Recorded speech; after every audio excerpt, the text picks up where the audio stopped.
Central Takeover Hour presented by Firehouse Subs. Tyler Head, Wes Mitchell, Chris Clark with you wrapping up today's edition of the show. Wes posed a very interesting question there at the end of that last segment. Who is the best opponent you've ever watched take on South Carolina? Got some good responses coming in. Got nameless texter that agrees with what we were saying a moment ago. Charlie Condon felt like, let's say 2 days in a row, felt like half the stadium wanted to put him on first base.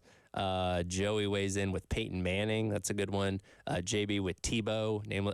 Let's see. Charlie weighs in with Khalil Green. It's a lot of good names there. A lot of good options. I have mine. And Wes, I did not at the time want to shake his hand by any means, but mine's Cam Newton.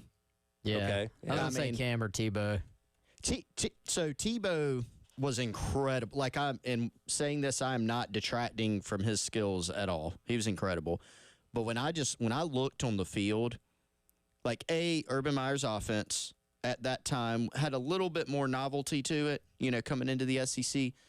And then you just looked up and down the field and the amount of talent. It was like, just give the ball to Percy Harvin, right? Cam Newton, on the other hand, and I'll botch this stat, I'm sure. I think their entire offense, he was the only guy that even played in the NFL. They had a right guard that got one start in the NFL, but that was Tyler. it. There you go. Tyler knew. So he was, I don't want to say, now again, Gus Malzahn's offense, right? I mean, that he was running as the OC with Cam Newton. It was also, a very difficult, the tempo, the run, the play action. But Cam Newton was the perfect guy for it. And, you could have put Cam Newton in any offense in the country.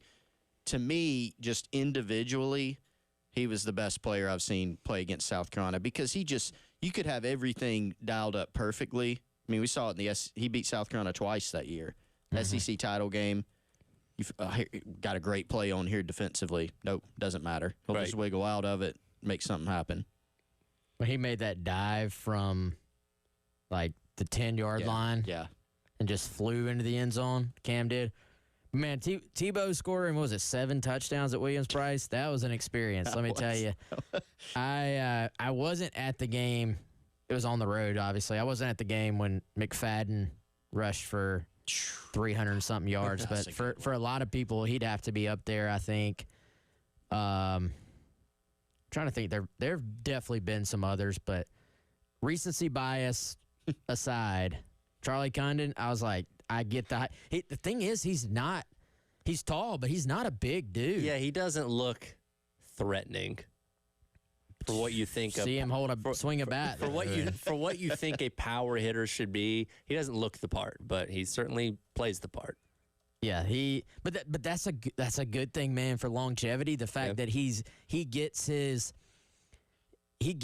power honest. Like, this is not a guy who's just been in the weight room and has had to go Barry Bonds to hit the long ball. Like, he just naturally, he's a late bloomer, I guess. It's a weird story. I'm amazed he even made it to, it didn't sign early, but was not super highly recruited. Nope, had to come in as a walk-on. Insane story to me, but that guy is incredible. Now, is he draft eligible this year? Is that right? He's going to be like the number 1 pick. Yeah. Yeah. You won't have to deal with him next year. What about hoops? I've been trying to think of who's the best opposing basketball player that we've seen at South Carolina. A lot of good options. Carolina did play Steph Curry in the NIT one year, so that's got to be up there.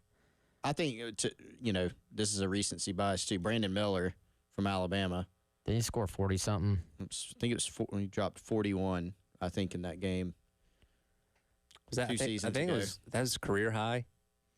If not, it was close to it. I don't remember what he did, but, Anthony Edwards would have rolled through here, right? Yeah, but God, it's just hard to remember. That was a bad Georgia team. So bad. But look how good Anthony Edwards is now. Like, if you're gonna say it like in terms of that particular game versus okay, seeing someone who's become a superstar right on your court, you know? Yeah, I know. It still blows my mind that team was that bad. Let's see, someone weighs in, Shaq. So have to go back in time a little bit on that one, but that makes a lot of sense. Yeah, I would say. Pretty good pick. That's the cool thing, though, about, covering South Carolina program. You know, you're playing SEC baseball, football, basketball has gotten way better than it was. You know, I'm sure some people can dip back into the old days of the ACC and name a whole bunch of players, you know, that South Carolina played against as well on the hardwood. But we've just seen so many incredible players. You know, Todd Gurley. Like, you know, like, I mean, there's just so many that when I would ask Gamecock football players, who's the best player you played against when you were here, about 75% of them said Todd Gurley. Because I asked like all of them. Dude was a freak. Gamecock Tuck on Gamecock Central says Deion Sanders for football. Ooh. And Herschel Walker for football. It's hard to argue with. Appreciate everybody weighing in. That'll do it for today's edition of the Gamecock Central Takeover Hour, presented by Firehouse Subs. Halftime show with myself and Terry Ford. Come up next on your Monday here on The Game.